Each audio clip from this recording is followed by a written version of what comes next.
The 20th century was the age of the brand, and the Olympics have been no exception. The classic Olympic logo, designed by Baron Pierre de Coubertin in the 1920s, is now accompanied by a frenzy of visual signage. Trademark posters, flags, ridiculous mascots like Catchy the Sasquatch, Suki the Snowlet, Izzy the What's-It, whatever that was, and finally, pictograms. These little symbols for individual sports, reminiscent of airport restroom signs, were first used in the German Games of 1936. They became standard after the Tokyo Olympiad in 1964. Since then, designers have attempted to update the icons with varying degrees of success. A few exceptional designs have drawn praise from critics and historians for years. Lance Wyman's op art-inspired icons for the 1968 Mexico City Olympics injected a hippie psychedelic feel into the proceedings, an arguably drug-inspired look that suited the tenor of the times. These were matched only by the optical wizardry of Roger Excafon's icons for the Grenoble Olympics that same year, which used graphic scan lines, like those on Saul Bass's famous AT&T logo, to suggest the element of speed. 4 years later, Otto Locher's classic pictograms for the Munich Games defined the genre. They were smart and elegant, conservative perhaps, but appropriately German in their functional clarity.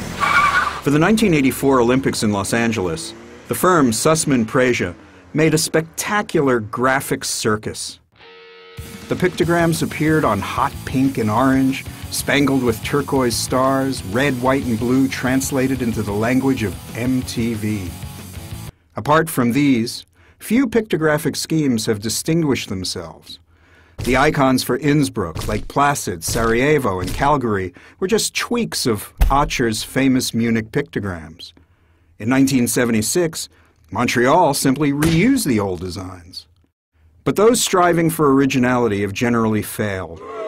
Some pictographic schemes have been anemic, while others look as though they're on the juice. The cave painting style of the Lillehammer 1994 pictograms may have had its charms, but the icons are spindly distractions rather than helpful signs. The smudge of Albertville 1992, the ugly blobs of Nagano 1998, is that a luge sled or a giant squid? And the overly articulated lines that made up the awkwardly nude icons of Atlanta in 1996 do not fare much better. Sydney 2000, misguided. Salt Lake City 2002, goofy and robotic. And as for today, Vancouver's pictograms are stock illustrations that look too much like generic sports logos. The icons for London 2012 look as though a child did them. Primitive, perhaps, but not in a good way. In fact, since 1984, only 2 pictographic schemes leaped to the podium.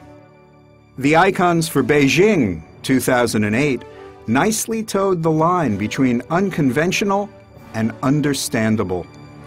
But the Athens 2004 pictograms, delightfully comic and smartly primitive, are a modern version of a frieze. Humorous and exquisitely functional, they are a welcome addition to the pantheon. For the New York Times, this is Stephen Heller.